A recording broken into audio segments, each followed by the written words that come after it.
Hello Scorpio, welcome to the Very Virgoan channel. I am Veronica Virgo and I'm here to give you your September 2022 full moon reading. Welcome back or welcome for the first time. I'm glad you came to spend time with me and I hope I can give you a great reading for this full moon season. Let's talk just a moment about this deck. It's called the New Palladini Tarot. I bought it secondhand, so the box is a little beaten up, but it has really cool artwork. I love the Ouroboros on the back, and it has really interesting, almost sort of graphic design style, very colorful artwork. Whoopsie, clumsy me. And then I'll be doing an oracle card from the Moonology deck with real kind of dreamy, wistful artwork, given just a few details on your reading through the oracle. And we'll finish up with the tarot dice. So before I start your 3-card reading, which will be your immediate past, your present, and your immediate future, so essentially the 2-week cycle, talk a little bit about the full moon. So in the 2 weeks prior to the full moon is the time of manifesting, building, expansion, creation, those sorts of things, and the full moon would typically be the full manifestation, the full summit of that exploration. However, sometimes things don't work out like we planned, and so you'll want to think about going forward into the full moon to new moon cycle, that it's a time of banishing, of elimination, of streamlining, those sorts of things. And whether you had success by the full moon or not, it's just a way of maybe winnowing down your ideas or your endeavors that help you be even more successful. So think about that as we move forward into this reading, Scorpio. All right, let's get started. First card, King of Rods. King of Rods. Rods is the same as wands in this deck. This king is very much, he has a very resigned face of a leader, probably someone who's overcome a lot of challenges. Oh, hi, this is Marmalade. My cats have been jumping up on this table all night, so please forgive. And they also have always decided to wash their bottoms. I don't know if it's like Mercury retrograde's cosmic joke tonight, but speaking of which, I did do Mercury retrograde readings, so make sure you take a look at that, Scorpio, to help give this reading even more context. But moving back to the King of Rods, he's someone who's very big picture. You know, he's already experienced a lot, he's overcome a lot, so he's looking toward the future and thinking about what sorts of plans he would like to make. Now, of course, this is genderless, he, she, they, it doesn't matter. But it seems like maybe that's what you've been doing these last couple of weeks, thinking about manifestation, essentially, and what kind of new plans you can put into place. For your for your present, we have the High Priest, or is that? Yeah, High Priestess. For some reason it said Empress there, and I was like, there is no High Empress.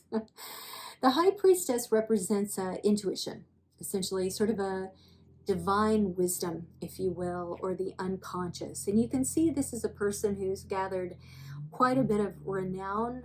They are wearing a cross and sort of jewels on their, I forget what that thing's called. It's not a crown.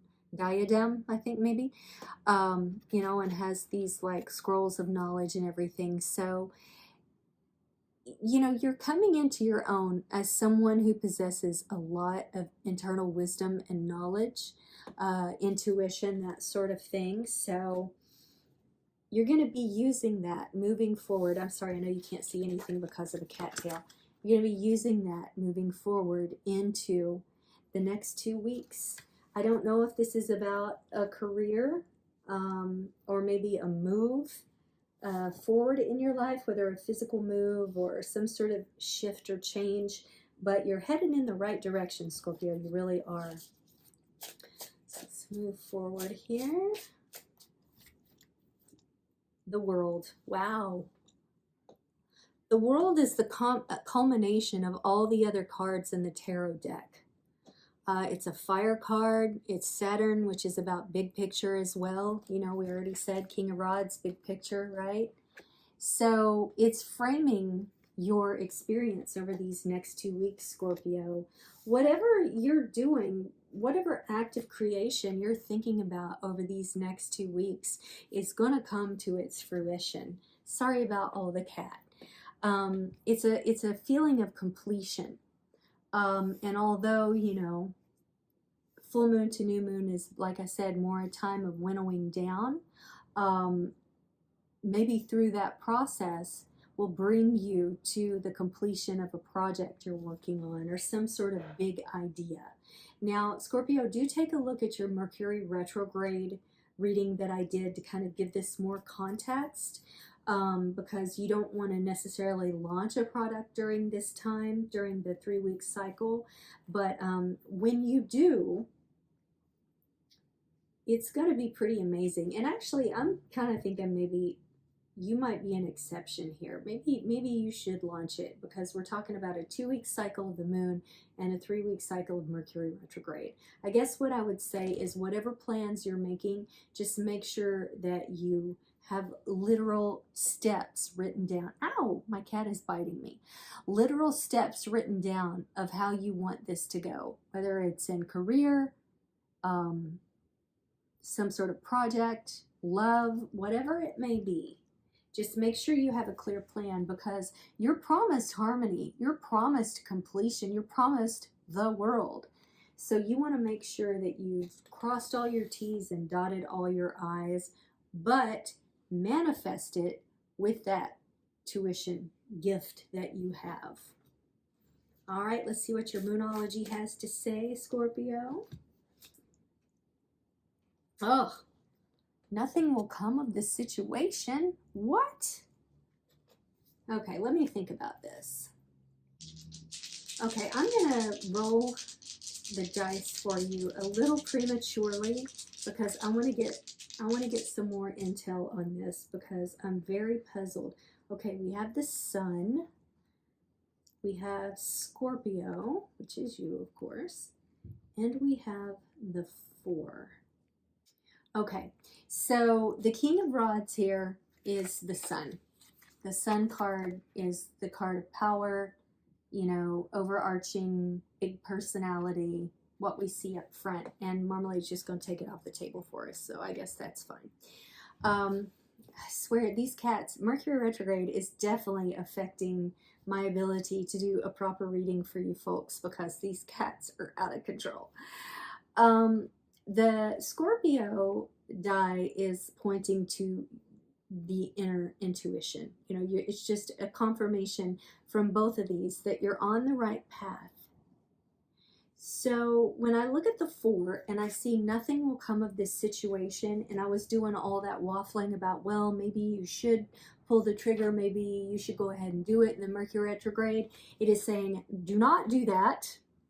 Please keep working through these things. Don't think of it limited to the next 2 weeks, but keep working on these things so that you will get the world as you understand it by April. That's what I'm seeing. Nothing will come of this situation in the next couple of weeks, even during Mercury retrograde. You need to keep your nose to the grindstone. Big picture, remember, big picture is expansive. Use your intuition. Work toward this huge goal that could truly be world shattering for yourself or someone else. And I mean shattering in a positive way, like change the whole paradigm, right? But I'm talking about knowing that like by April, it's going to come together, Scorpio. So sorry if it seemed like I was leading you down the primrose path only to go yank, but I'm just telling you what's in the cards here. So I hope this has been helpful for you. Sorry about all the catting, but we still got your messages through. And Scorpio, have a great couple of weeks, and I'll see you on the flip side.